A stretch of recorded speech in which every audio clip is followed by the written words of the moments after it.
माँ की दुआओं का असर। जिस दिन से शगुफ्ता मेरी ज़िंदगी में आई थी, मेरी ज़िंदगी में खुदा ने बरकत दी थी। हर चीज़ में मुझे कामयाबी मिलने लगी थी। लोग सच ही कहते हैं कि मर्द के नसीब की दौलत उसकी बीवी के हाथों में लिखी हुई होती है।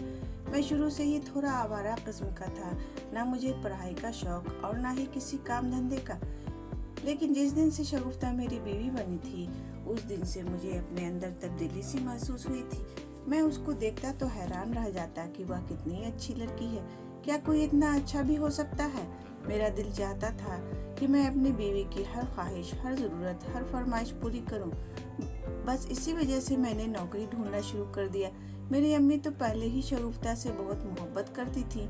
अब जब मैंने नौकरी की तलाश की तो अम्मी और भी ज़्यादा शगुफ्ता से मोहब्बत करने लगी कि वह बहुत अच्छे भागों वाली है। अम्मी ने दिन रात मेरे लिए दुआएं की थी ताकि मुझे नौकरी मिल जाए, और फिर मुझे नौकरी मिल गई। मैं ना तो पढ़ा लिखा था और ना ही मेरे पास कोई हुनर था। मुझे बस गाड़ी चलाना आती थी। उसी चीज़ को मेरी अम्मी की दुआओं ने मेरे लिए काफ़ी बना दिया था। मुझे एक सेठ के यहाँ नौकरी मिल गई थी। उसने मुझे इतनी तनख्वाह ऑफर की थी कि मैं उसकी बात सुनकर ही दंग रह गया था। यह पैसे मेरे लिए बहुत है। जब मुझे नौकरी मिली तो मैंने अम्मी को घर आकर बताना चाहा, मगर यह देखकर मैं हैरान रह गया था कि अम्मी तो पहले से ही मिठाई का डब्बा लेकर बैठी हुई थी। मैं हंस दिया और बोला, लगता है कि आपको पहले ही मालूम हो गया है कि मेरे पास आपके लिए एक खुशखबरी है। मेरी बात सुनकर अम्मी ने मेरी तरफ बहुत हैरत से देखा था। वह कहने लगी, अच्छा, तेरे पास भी अच्छी खबर है, मगर मैंने तुम्हें कुछ बताया तो तुम खुशी से झूमने लगोगे। मैं बोला, अगर ऐसी बात है तो बताइए, आप क्या करना चाहती हैं? अम्मी बोली, मैं दादी बनने वाली हूँ और तू बाप। यह खबर सुनकर तो मैं सच में फूले नहीं समा रहा था। मैंने आगे बढ़कर अम्मी का माथा चूमा। मैं बोला, अम्मी, यह मेरी जिंदगी की सबसे अच्छी खबर है। अम्मी मुस्कुरा दी और बोली, अब तेरी बारी है, तुम मुझे खुशखबरी सुनाओ। मैं हंस दिया और बोला, मुझे नौकरी मिल गई है। तब किचन से शगुफ्ता भी निकल आई। अम्मी कहने लगी, बेटा, यह सब शगुफ्ता और तेरे होने वाले बच्चे की किस्मत से हुआ है। हम अल्लाह का जितना भी शुक्र अदा करें कम है। शगुफ्ता अम्मी की यह बात सुनकर मुस्कुरा दी। रात का खाना खाकर मैं अपने कमरे में आ गया था। थोड़ी देर बाद शगुफ्ता भी आ गई थी। मैं बोला, शगुफ्ता, तुम्हारा साथ मेरे लिए बहुत खुशकिस्मती साबित हुआ है। वह बस शर्माती रही। मैं फिर बोला, अब तुमने मुझे बाप बनने की खुशखबरी दी है तो तुम्हें अपना बहुत ज़्यादा ख्याल भी रखना होगा। शगुफ्ता, अब मेरी नौकरी लग गई है, मुझे नौकरी पर जाना पड़ेगा। अगर तुम्हें कोई दिक्कत या परेशानी होगी तो अम्मी से कह दिया करना, मुझे तुम्हारी फिक्र है। वह मुस्कुरा दी और बोली, आपको मेरी फिक्र करने की कोई ज़रूरत नहीं। आप अपना ख्याल रखना, काम में दिल लगाना, ताकि आपकी यह नौकरी सलामत रह सके। अगले ही दिन मैं काम पर चला गया था। सेठ बहुत अमीर था, उसका घर बहुत बड़ा था, हर तरफ एक ताजगी का एहसास होता था। सेठ बोला, तुम्हारी ड्यूटी का वक्त सुबह 8 बजे से रात 8 बजे तक का होगा। मैंने हाँ कर दी। सेठ अच्छा इंसान था, मेरा ख्याल किया करता था, बल्कि मैंने महसूस किया था कि वह अपने तमाम मुलाजिमों के साथ बहुत अच्छा था, हर किसी का ख्याल किया करता। मेरा काम सेठ को पसंद आ गया था, इसलिए नौकरी के 1 माह बाद वह कहने लगा, मैंने इस पूरा महीना तुम्हारा टेस्ट लिया है। तुम अच्छे इंसान हो, काम से जी नहीं चुराते। बस तुम यही समझो कि तुम्हारी नौकरी पक्की है। अब मैं चाहता हूँ कि मैं जहाँ भी जाऊँ तुम्हारे साथ ही जाऊँ। अगर कभी ओवर टाइम लगाना पड़ा तो मैं तुम्हें इसकी अलग से तनख्वाह दूंगा। मैं खुश हो गया। मैं घर आकर अपनी बीवी से सेठ की बात करता तो वह बड़ी खुश होती और कहती कि चलो, शुक्र है, मेरे शौहर को अच्छा मालिक मिल गया है। एक दिन मैं अपनी ड्यूटी पर था जब मेरा मालिक मेरे पास आया। सेठ अपने हाथ में कई सारे बैग पकड़े हुए थे। सेठ वह बैग मुझे देते हुए बोला, लो। मैं बहुत हैरान हुआ। मैंने सेठ के हाथ से बैग थाम लिए थे। मैं बोला, इनमें क्या है? तो वह कहने लगा, इसमें कुछ कपड़े हैं, तुम्हारे लिए लाया हूँ। मैं यह बात सुनकर कुछ उदास हो गया था। मेरा सेठ मेरे चेहरे को पढ़ चुका था। तभी वो बोला, क्या बात है, तुम खुश होने की बजाय उदास क्यों हो गए हो? मैं बोला, दरअसल मैं अपने वालिदैन का इकलौता बेटा हूँ, बहुत नाजों में पला हूँ। ये तो मजबूरी है जो आपकी मुलाजमत करने लगा हूँ, मगर मैंने आज तक कभी किसी की उतरन नहीं पहनी। मैं आप पर यकीन करता हूँ, मगर प्लीज़ मुझे माफ़ कर दीजिए, मैं यह नहीं ले सकता। मेरी बात सुनकर मेरा मालिक मुस्कुरा दिया। वह बोला, अरे कैसी बातें करते हो, मैं तुम्हें अपनी उतरन नहीं दे रहा। दरअसल मैं हर महीने अपने मुलाजिमों में कपड़े बांटा करता हूँ, बिल्कुल नए हैं। मैं सेठ की बात सुनकर शर्मिंदा हो गया था। जल्दी से बैग थाम लिया। दिल में बड़े अजीब के किस्म के एहसास जग गए थे। मुझे एक ज़माना हो गया था अपने लिए कपड़े खरीदे हुए। मैंने सोचा शगुफ्ता मुझे नए कपड़ों में देखकर खुश होगी। सेठ के जाने के बाद मैंने अपना बैग खोलकर देखा था, उसमें एक परफ्यूम भी थी। मुझे रह रह कर शगुफ्ता का ख्याल आ रहा था। मुझे उसकी खुशी की फिक्र थी। मुझे लगा था कि शायद वह मुझे अच्छे कपड़ों में देखकर मुझसे और ज़्यादा मोहब्बत करने लगेगी। मगर मैं नहीं जानता था कि आज के बाद मेरी ज़िंदगी बदल जाएगी, मेरे हालात बदल जाएंगे। मैं शाम में घर पहुंचा तो अम्मी को अपने नए कपड़े दिखाए थे। मेरी अम्मी बहुत खुश हुई थी। झोलियाँ भर भर कर सेठ को दुआएं देने लगी। शगुफ्ता भी इधर ही आ गई थी। उसने कुछ भी कहे बगैर एक एक चीज़ को उठाकर देखा था। फिर कहने लगी, अमन यह तो बहुत महंगी चीज़ें हैं, आपको नहीं लगता क्या कि हमें अपने बच्चे के लिए सेविंग करनी चाहिए?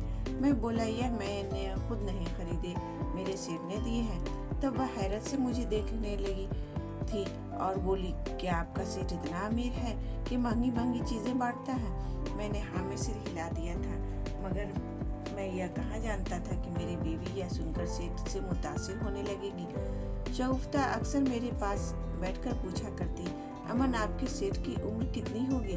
मैं कहता कि बहुत ज़्यादा नहीं है। तो मुझसे पूछती कि आपके सेठ की बीवी कहाँ है? मैं बोला, उनका तो इंतकाल हो गया था। तब शगुफ्ता जल्दी से बोली, क्या उन्होंने दूसरी शादी नहीं की? मैंने नहीं में सर हिला दिया। फिर वह सोचते सोचते कहने लगी, उन्हें शादी कर लेनी चाहिए। अमीर लोगों के लिए शादी करना कौन सा मुश्किल है।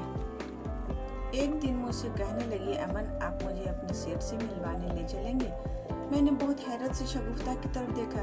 मैं बोला, क्यों, तुम क्यों एक गैर मर्द से मिलना चाहती हो? मेरी बात सुनकर वह हकला कर बोली, नहीं नहीं, मैं तो वैसे ही कह रही थी।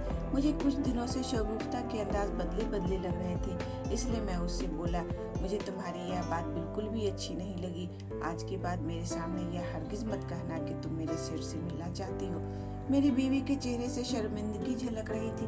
वह चुपचाप सोने के लिए लेट गई थी। उस दिन के बाद से मेरी बीवी ने कभी मेरे सेठ के बारे में मुझसे कोई बात नहीं की थी, पर मुझे अब लगने लगा था कि मेरी बीवी भी आम औरतों जैसी है, जिसे पैसा मुतासिर करता है। मैं जी जान लगाकर मेहनत करने लगा था ताकि मेरी बीवी मेरे हाथ से ना निकल जाए, क्योंकि मैं तो उससे बहुत ज़्यादा मोहब्बत करता था। डिलीवरी के दिन नज़दीक आने लगे थे। अब मैं और अम्मी तो हर वक्त नन्हे मेहमान का इंतज़ार करते रहते थे। एक दिन जब मैं काम पर गया तो सेठ कहने लगे कि मैं दूसरे शहर जाना चाहता हूँ, तुम्हें मेरे साथ जाने में कोई मसला तो नहीं है? मैं इस सफ़र के लिए तुम्हें अलग से पैसे दूंगा। मैं मुस्कुराकर बोला, मुझे कोई मसला नहीं है, मैं आपके साथ जाने को तैयार हूँ। हम दोनों दूसरे शहर पहुँच चुके थे। तब मेरी अम्मी का फ़ोन आया। वह बहुत ज़्यादा घबराई हुई लग रही थी। कहने लगी, बेटा जल्दी से घर आ जाओ, तुम्हारी बीवी बच्चा जनने वाली है। मैं अपनी माँ की बात सुनकर बहुत ज़्यादा परेशान हो गया था, क्योंकि हम दूसरे शहर में थे। सेठ ऑफिस के अंदर मीटिंग के लिए गए हुए थे। मैं भागकर ऑफिस में जाने की कोशिश करने लगा, मगर मुझ जैसे आम से ड्राइवर को अंदर जाने की इजाज़त नहीं दी गई थी। मैंने अम्मी को कॉल किया और उनसे कहा दिया कि आप मेरी बीवी को अस्पताल ले चलें। मैं दूसरे शहर आया हुआ हूँ, मैं जल्द से जल्द पहुँचने की कोशिश करूँगा, फिर भी 3 से 4 घंटे तो लग ही जाएंगे। मेरी अम्मी रोने लगी थी। वह कहने लगी, अमन तेरी बीवी की हालत देखकर मुझे बहुत डर लग रहा है। मैं भी बहुत घबराया हुआ था। मैं बहुत बड़ी मुश्किल में फंस चुका था। मैं खुद को कोसने लगा कि जब मुझे इल्म था कि मेरी बीवी की डिलीवरी का वक्त आ गया है, तो मैं सेठ के साथ दूसरे शहर आने पर राजी क्यों हुआ। यूं ही मैं खुद को कोस रहा था, यहाँ तक कि 3 घंटे गुजर चुके थे। सेठ ऑफिस से बाहर आए तो मैं आगे बढ़कर बोला, सेठ साहब मेरी बीवी की तबीयत बहुत ख़राब हो चुकी है, प्लीज़ जल्दी करें, हमें फौरी तौर पर वापस जाना होगा। सेठ मेरी बात सुनकर बहुत शर्मिंदा हुए। वह कहने लगे, मुझे माफ़ करना, मैं नहीं जानता था कि तुम्हारी बीवी को इस वक्त तुम्हारी ज़रूरत है, नहीं तो मैं तुम्हें अपने साथ लेकर ना आता। शायद हम वापसी के सफ़र पर थे जब एक बार फिर से मेरा फ़ोन बजा था। मैंने जल्दी से कॉल अटेंड की थी। मेरी अम्मी की रोती हुई आवाज़ मेरे कानों से टकराई थी। वह कह रही थी, अमन मुझे माफ़ कर देना, मैं तुम्हारी बीवी को बचा नहीं पाई। मैं उस वक्त अस्पताल में हूँ। शगुफ्ता मर चुकी है, बच्चा उसके पेट में है। डॉक्टर वह बच्चा निकालने पर रजामंद नहीं हो रहे हैं। तुम जल्दी से वापस आ जाओ। मैं फूट फूट कर रोने लगा। सेठ घबरा गया और बोला, क्या बात है, क्या हुआ?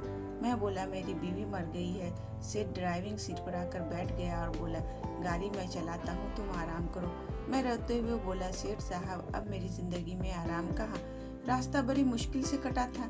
मेरे दिल पर छुरियां चल रही थी। सेठ साहब भी मेरे साथ अस्पताल आ गए थे। वो अकेले ही इस कमरे में चले गए जहाँ मेरी बीवी की बॉडी पड़ी थी। वैसे भी मुझ में इतनी हिम्मत नहीं थी कि मैं अपनी शगुफ्ता को इस हालात में देख सकता, इसलिए उन्हें कमरे में भेज दिया और खुद बाहर खड़ा होकर इंतजार करने लगा था। इतनी देर में मेरी माँ को भी मालूम हो गया था कि मैं अस्पताल में आ गया हूँ। वह भी भागी भागी आई थी और मुझसे लिपट कर फूट फूट कर रोने लगी थी। मैं भी उनके साथ लगकर बच्चों की तरह रोने लगा था, मगर हैरत का झटका तो मुझे तब लगा जब कुछ देर बाद मेरी बीवी गोद में बच्चा उठाए बाहर आई तो मेरे जैसे जान में जान आ गई। मैंने उसके हाथ से जल्दी से अपना बच्चा ले लिया था। मैं हैरान था, मेरी समझ में कुछ नहीं आ रहा था कि अभी मेरे साथ हुआ क्या है। मेरा दिमाग बिल्कुल सुन्न हो चुका था। मैं आवारा नौजवान था, रात को देर तक सड़कों पर आवारागर्दी किया करता था। मेरी अम्मी मेरी इस आदत से बहुत तंग थी। वह मेरे आगे हाथ जोड़कर कहती, अमन बेटा, शहर के हालात अच्छे नहीं हैं, घर जल्दी आ जाया करो। इस बुढ़ापे में अपनी माँ को तकलीफ में मत डालो। अम्मी की बातें सुनकर उनसे वादा कर लिया ताकि आइंदा मैं जल्दी घर आ जाया करूँगा, मगर दोस्तों के साथ वक्त गुजारी का पता ही नहीं चलता। एक रात की बात है जब हम सब दोस्त इकट्ठे हुए थे, मगर जल्द ही अपने अपने घरों को जाने लगे थे क्योंकि अचानक से तेज रफ्तार में बारिश शुरू हो चुकी थी। हम सब अपनी अपनी राहों पे चल दिए थे। रास्ते में मेरा पूरा बदन भीग गया था। अचानक से मुझे महसूस हुआ कि कोई मेरे पीछे आ रहा है। मैंने पीछे मुड़कर देखा। मैं यह देखकर हैरान रह गया था क्योंकि मेरे पीछे कोई चोर डाकू नहीं लगा हुआ था, बल्कि एक नाजुक सी कमजोर सी लड़की आ रही थी। वह भी बारिश में पूरी तरह भीग चुकी थी। मैं बोला, तुम कौन हो और कहाँ जा रही हो? वह रोने लगी और बोली, मैं एक बेसहारा लड़की हूँ, मेरे पास जाने के लिए और कोई जगह नहीं है, इसलिए तुम्हारे पीछे आने लगी कि शायद तुम अच्छे इंसान निकल आओ और मेरी इज्जत की हिफाजत करने लगो। मैं उस लड़की की बात से हैरान हुआ और बोला, तुम एक अजनबी नौजवान पर भरोसा कैसे कर सकती हो? वह बोली, मैंने अल्लाह से दुआ की थी कि मुझे किसी महफूज हाथों में पहुंचा दे, तभी मुझे इस नर्क पर तुम गुजरते हुए नजर आए थे। मैं बोला, चलो तुम मेरे साथ मेरे घर चलो। घबराने की बिल्कुल भी जरूरत नहीं है क्योंकि मेरे घर में मेरी अम्मी है। वह लड़की मेरे साथ चलने लगी थी। मैं बोला, तुम घर क्यों नहीं जाती? वह लड़की रोने लगी और बोली, मेरा बाप मुझे पैसों के लालच में एक बुढ़े आदमी के हाथों बेचने वाला था, इसलिए मैं घर से भाग गई। मैं उसकी बात सुनकर सोचने लगा कि यह गरीबी भी इतनी बुरी चीज है, इंसान से क्या क्या करवा लेती है। जब मैं उस लड़की को घर लेकर पहुंचा तो अम्मी ने कड़े तेवरों से मुझे देखा था।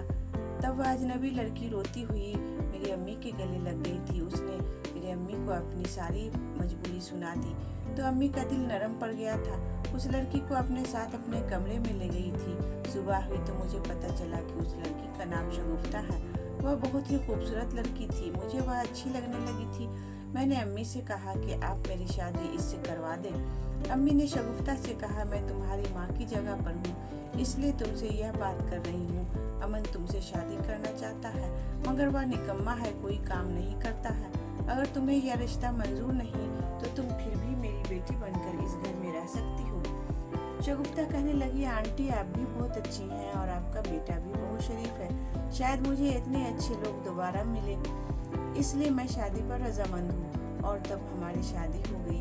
अब मैंने रात को आवारागर्दी करना भी छोड़ दी थी और अपनी जॉब भी करने लगा था। अब मैं शगुफ्ता से बहुत खुश था। सब कुछ अच्छा गुजर रहा था, मगर फिर उसकी डिलीवरी के दिन मुझे शहर से बाहर जाना पड़ा और फिर मुझे उसकी मौत की खबर मिली थी। जब मैं वापस आया और शेर साहब मेरी बीवी के कमरे में चले गए, मेरी बीवी तो ठीक ठाक हो गई थी, इसलिए मैं जल्दी से शेर साहब के पास पहुंचा, मगर यह देखकर मैं दंग रह गया था कि उनकी मौत हो चुकी थी। अब एक बेजान वजूद अस्पताल के बेड पर पड़ा था। मैं जल्दी से बाहर निकला और अपनी बीवी को झकझोर कर पूछा, मुझे बताओ यह क्या माजरा है? मेरी बीवी फूट फूट कर रोने लगी थी। वह बोली, मैं बहुत अच्छी घराने से ताल्लुक रखती थी। यूँ समझो मैं मुंह में सोने का चम्मच लेकर पैदा हुई थी। मुझे जिंदगी में कभी किसी चीज़ की कमी नहीं रही थी। मैं जब बड़ी हुई तो मेरी अम्मी अचानक से से इंतकाल कर गई थी। उनके जाने के बाद मुझे बहुत रंज था। तब अब्बू मेरा सहारा बनने की कोशिश की थी। उन्होंने हर लिहाज से मेरी देखभाल की थी, मगर मुझे क्या पता था कि वह इस बात की इतनी बड़ी कीमत मुझसे वसूलने की कोशिश करेंगे। एक दिन मैं अपने कमरे में बैठी थी जब वह मेरे पास आए और कहने लगे, मैं बहुत परेशान हूँ। मेरा बिजनेस घाटे में पड़ चुका है। सिर्फ एक इंसान है जो मुझे इस दिवालिये से बचा सकता है। मैंने झट से अब्बू को मशवरा दिया, जो आपकी मदद कर सकता है उससे मदद तलब करने की कोशिश करें। तब वह बोले, बेटी अगर मैं तुम्हारी शादी करवा दूं तो तुम्हें कोई एतराज तो नहीं होगा। इससे पहले कि मैं कोई जवाब देती, अब्बू ने मेरे सामने हाथ जोड़ दिए थे, इसलिए मैंने मजबूरन हामी भर ली थी। मैं जानती थी कि यह सब गलत है, मगर फिर भी अब्बू की खुशी के लिए राजी हो गई। मगर असल झटका तो मुझे तब लगा था जब मैंने अपने होने वाले शौहर को देखा था। वह तो अब्बू से भी दुगनी उम्र का था। यह देखकर मेरा दिल टूट गया था। मैं बोली, आपको अपनी बेटी का सौदा करते हुए जरा शर्म नहीं आई? अब्बू मेरी मिन्नत समाजत करते रहे कि मैं मजबूर हूँ, तुम मेरा साथ दो, मगर मैं अपने साथ इतना बड़ा जुल्म नहीं कर सकती थी, इसलिए मैं घर से भाग आई थी। मैंने तुमसे शादी कर ली और हंसी खुशी जिंदगी बसर करने लगी थी, मगर एक दिन तुमने मुझे वह चीजें दिखाई जो तुम्हारे सेठ ने तुम्हें तोहफे में दी थी। उन कपड़ों में एक परफ्यूम भी था जो बहुत महंगा था। वह परफ्यूम मेरे अब्बू लगाया करते थे। मैं चौंक गई थी। मैंने तुमसे बहाने से सेठ के मुताल्लिक मालूमात हासिल करना शुरू कर दी थी। मैं इस नतीजे पर पहुंच गई थी कि यह सेठ कोई और नहीं बल्कि मेरा ही बाप है। मैं अपने बाप से मिलना चाहती थी, उसे एहसास दिलाना चाहती थी कि उसने मेरे साथ कितना गलत किया है। इसलिए मैंने अपने डिलीवरी के दिन डॉक्टर को अपने साथ मिलाकर अपनी मौत का नाटक रचाया था। जब अब्बू मुझे देखने आए तो मैंने उनसे शिकवा शिकायत करना शुरू कर दी थी। अब्बू रोने लगे थे। उन्होंने मेरे सामने हाथ जोड़ दिए और बोले, मैंने अपनी सारी जायदाद तुम्हारे नाम कर दी है, शुक्र है कि तुम मुझे मिल गई हो। अब्बू ने अचानक ही अपना सीना मसलना शुरू कर दिया था और देखते ही देखते वह इंतकाल कर गए थे। सारी बात बताकर शगुफ्ता रोने लगी थी, पर मुझे बहुत अफसोस हुआ कि मैं अपनी बीवी पर शक करता रहा। मैं समझने लगा था कि शायद वह भी पैसे पर मरने वाली औरत है। मैंने उस मुश्किल घड़ी में अपनी बीवी को सहारा दिया था, उसके गम को दूर करने की कोशिश की थी। उसके आंसू पोंछे, फिर हम अपने घर वापस आ गए। शगुफ्ता ने अपना सारा बिजनेस मेरे हवाले कर दिया और मैं बैठे बैठे रातों रात करोड़पति बन गया। मैं जानता हूँ यह सब मेरी अम्मी की दुआओं का नतीजा है। अल्लाह ने मुझे अम्मी की दुआओं की बदौलत बादशाह बना दिया था। अगर शगुफ्ता मेरी जिंदगी में शामिल ना होती तो मैं आज भी गली मोहल्ले के किसी कोने में आवारा दोस्तों के साथ गप्पे हाँक रहा होता। उम्मीद करती हूँ ये कहानी आपको पसंद आई होगी। इस कहानी पे आपकी क्या राय है हमें कमेंट करके जरूर बताएं। कहानी पसंद आई हो तो लाइक और शेयर करना बिल्कुल भी ना भूलें। चैनल पर नए हो तो चैनल को सब्सक्राइब जरूर करें। कहानी पूरा सुनने के लिए आपका बहुत बहुत धन्यवाद दोस्तों।